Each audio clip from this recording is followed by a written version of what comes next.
জেন বনগল তো বহুতে কম ডিষ্টেঞ্চৰ পৰা লং জাম্পটো নাহে বুলি কৈ থাকে। মই আজি 20 মিটাৰ ডিষ্টেঞ্চত লং জাম্প দেখাম এক্সেলেণ্ট মাৰি। আৰু এতিয়া 3বাৰ অকল জাষ্ট ট্ৰাই কৰিছিলোঁ। এইটো হ'ল আমাৰ গাঁৱৰ ল'ৰাখিনি প্ৰেক্টিছ কৰি থকা পিচ লং জাম্পৰ।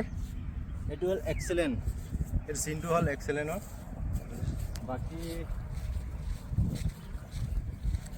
টেক অফটো কোনো কাট নাই, নৰ্মেল বালি আছে। আৰু মই ইয়াৰ পৰা ধৰক 20 ফুটমান ল'ম। 1 2 3 4 5 6 7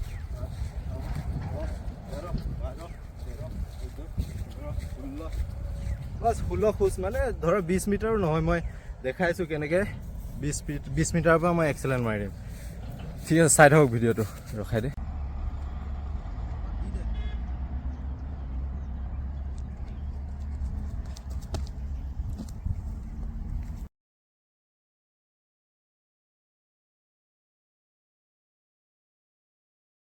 তো বন্ধুসকল দেখিলে মই 20 মিটাৰৰ পৰা এক্সেলেণ্ট মাৰি দিলোঁ।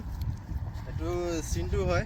কমচে কম মই 1 ফুট 2 ফুট আগতে পৰিছোঁ, মানে ধৰি লওক 18 19 এতিয়াও আহি আছে। আগতে প্ৰেক্টিছ কৰোঁতে মোৰ 22ৰ পৰা 23 ফিট আহি গৈছিলে ইজিলি। তো সেয়াই দেখালোঁ 20 মিটাৰৰ পৰা কেনেকৈ এক্সেলেণ্ট মাৰিব লাগে। গতিকে পিটছৰ ওপৰত ডিপেণ্ড নকৰিব, আপোনালোকে যদি প্ৰেক্টিছ ভাল আছে আৰামছে আহি যাব এক্সেলেণ্ট। জয় হিন্দ, বাই বাই।